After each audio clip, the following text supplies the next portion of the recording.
Hey everyone, SweetJohnnyCage here, back with another guide for Final Fantasy VII Remake. This time I'm going to show you how to take down the final boss, Sephiroth. This fight is easier than it looks.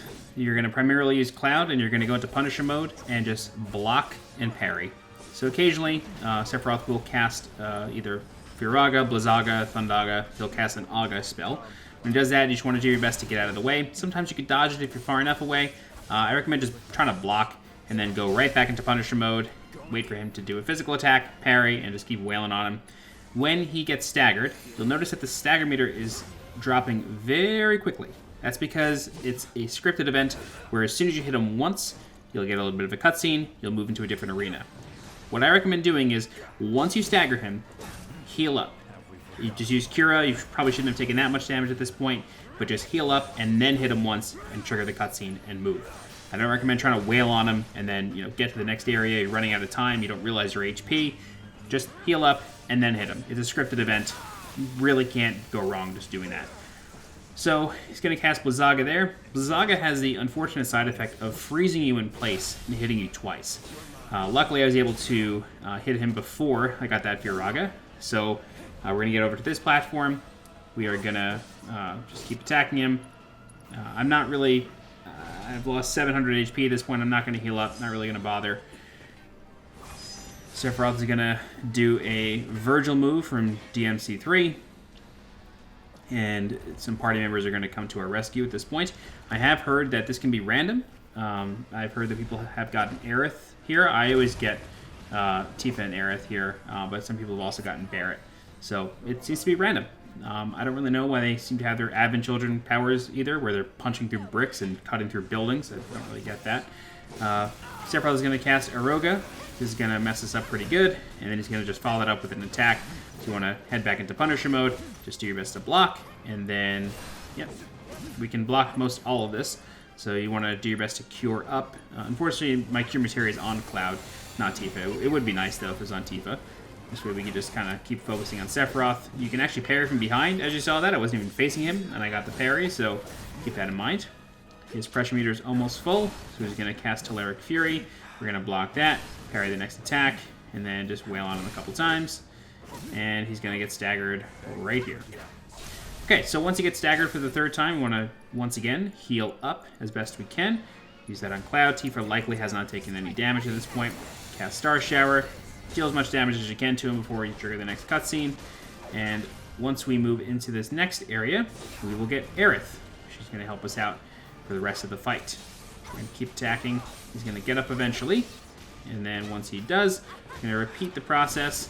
And then keep just blocking, wait for him to attack. You can see how quickly we're building the pressure meter here. It's like a joke at this point. I'm sure this is a lot harder on hard. I haven't done those guides yet. But we're going to keep hitting him.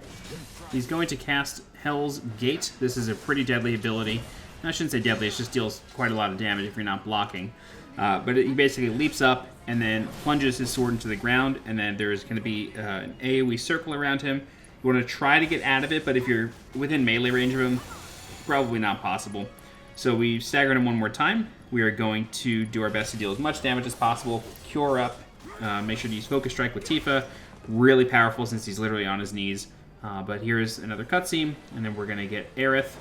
Sephiroth's going to bring out his one wing, which is a little crazy this early in the game, but what are you going to do? He's going to bind Cloud and Tifa to the ground, put a sword to Cloud's face, and then Aerith is going to come out with a fire spell. She's going to push him away. Cloud and Tifa will be able to get back up, and now you have a 3-person party. So you'll notice that I have a limit break with Cloud. Keep in mind, though, that you can die while trying to cast a limit break in this game. Their startup is not invincible, and oftentimes the first couple hits, you can still take damage while it's going on. So in this final part of the fight, Sephiroth will begin to cast resistances on himself. And when he has a resistance on himself, you need to use the opposite style magic to do extra damage to him. When he has lightning resist around him, he will start to cast lightning abilities such as Thundaga, some other cool stuff. And you can see from the SS panel here, he's weak to wind right now. So we're going to keep that in mind. Always try to keep in mind what weakness he has and what resistances he has. We're going to cast Aroga on him. He's going to deal some decent damage, push him away. He is weak to it. And then we are going to cast our Limit Break, which is Ascension. If you haven't gotten that, Cross Slash will do just fine, but Ascension does do a ton of damage. If you're looking for the level 2 limit breaks, they're in the battle arena in Wall Market. Alright, so he's down. I recommend putting a Tempest on him with Aerith, switching over to your other characters. Cast Focus Strike. Shadow Flare is an interesting ability. It's not as deadly as it was in the original game. Instead, it just creates a pulsing area, and it will try to drag you in, sort of like a gravity well. So you can actually run away from them and just not even worry about it. If you do get sucked into one, though, I recommend switching to another character and then healing that person up. Because when you're sucked in, you're just taking constant damage, and you can get interrupted a lot. So if you're sucked in, switch to another character, heal the other person up. Alright, so we have staggered Sephiroth a good amount. We're going to cast Infinity's End on him. And, yeah, as you can see, it's not interruptible, but you can take damage from it. So he's going to switch over to Fire Infusion. This is our chance to use Ice Magic. And he's going to cast Flame Wall, which is pretty self-explanatory. He casts a wall of fire that can separate your party. Very frustrating. So if this happens, he's likely going to focus on Cloud or whoever you have control of. It seems to be how the aggro system works in this game. We do have a summon available, so we will bring in Leviathan at some point. So we're going to do our best to just kind of keep away, get Cloud all healed up. As you can see, he's at about 50% HP, but he does have 50% of his limit break ready. We are going to end this fight on the limit break with Tifa, though. So once Leviathan is out, I'm barely going to cast any abilities with Leviathan just because I'm focusing so hard on keeping people alive at this stage of the game. So yeah, we're not really going to cast any abilities with them. It's just nice to have them out. It's free damage. That's the way I look at it. So Flame Wall keeps getting cast even though Sephiroth's not even doing anything. The Flame Wall just keeps moving. So just kind of always watch your step, look at where the Flame Wall is, and yeah, just keep all that in mind. Alright, so we're going to block the Firaga. We're going to try to cast Blizzard on him, but, you know, at this stage of the game we don't have enough magic, so we're going to use an Ether. At this stage, I really recommend using Elixirs. You kind of have no other purpose for them at this point. I mean, if you're going to go back and do VR missions, sure, but this is it. This is the final boss of the game. Just use your Elixirs. They're very effective. They full heal, full MP. Alright, so we're going to cast Gyre Spume here. I think this is the one ability that we actually get off with Leviathan. He does have Octaslash, which hits 8 times. Clearly deals a lot of damage. It's more or less going to one-shot Aerith. So we're going to try to bring her back up. Sephiroth is going to cast Wind Infusion. He will now be weak to lightning-based attacks. He can also cast Wind Wail, which is this like crazy sword ability where he sort of like teleports across the screen. He can also cast Aroga, which is always very effective. We're going to cast Ascension on him one more time. As you can see there, he almost killed us with that ability. So you want to be very careful, make sure you have enough HP to survive a couple attacks before you do cast a limit break. Alright, now that that's happened, we're going to do our best to get Aerith back up and just try to heal up the party. Leviathan is going to come in, he's going to do his ultimate ability, which is going to deal about 3,600 damage to Sephiroth. Very nice. It's also going to bring up his pressure meter one last time, so we're going to do our best to stagger him. He doesn't have too much health left. Cloud's going to die, so now it's all on Tifa. We're going to try to run away as best we can, but with only one person left, it's kind of impossible. So we're just trying to build ATB at this point. Sephiroth is going to change over to Ice Infusion. He'll be resistant to Ice Magic, weak to Fire Magic at this point. We're going to cast Raise on Aerith, because she's our other white mage. Bring her up, and then we're going to try to heal up and raise Cloud here in a moment. In a little while, Sephiroth will cast Elemental Infusion, which means that he's resistant to all elements, and the only thing that's going to work against him is non-elemental physical attacks or non-elemental spells with Aerith, so just make sure you keep that in mind. We're going to switch over to Tifa, build up some more ATB, and what we're looking to do is use an elixir. This way we can get everything back. So we're going to use an elixir with Tifa, build up some more ATB, and then we're going to bring up Cloud. Of course, you do have to watch out for the Blizzaga. Even if you stand near the crystal that's already formed, it can be quite deadly. So he will also be casting Frostbite around the arena. He does this when he has the Ice Infusion. And these are sort of like free Blizzagas that he can cast. Very frustrating when those come up. Alright, so we've got Cloud back up. We're going to build up some more ATB, and we're going to use the last of our elixirs to heal everybody up. This is Elemental Infusion. This is when he becomes resistant to all elements, and you can really only do physical attacks to him, so just keep that in mind. We're using Elixir on Cloud because he's the lowest, and then we're going to get some ATB with Cloud and Tifa, and bring up their HP and MP with Elixirs as well.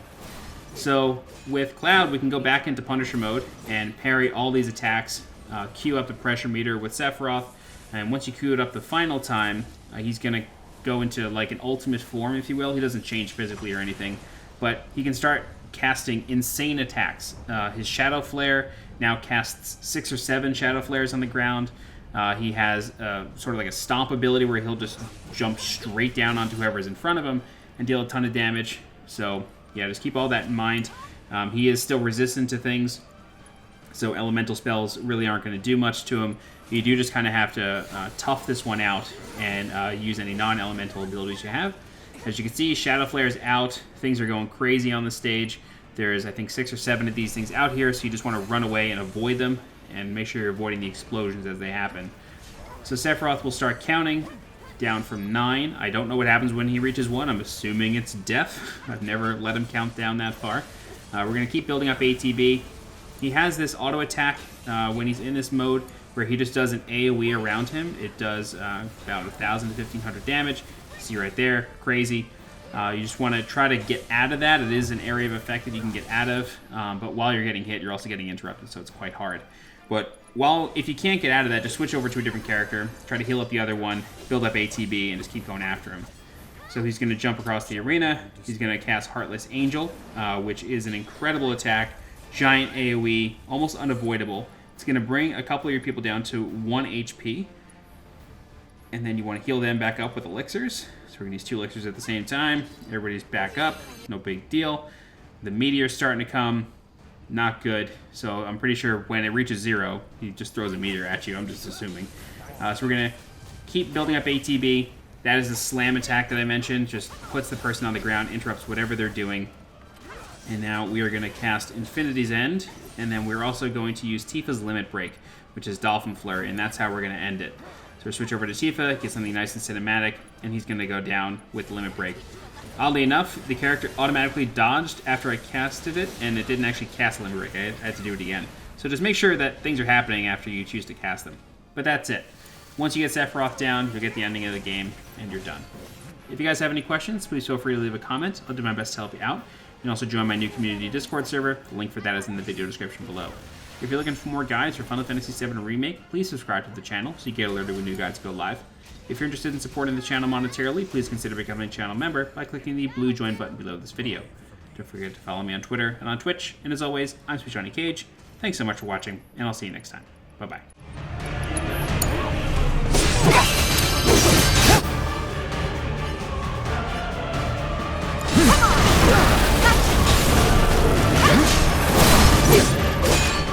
Anytime now.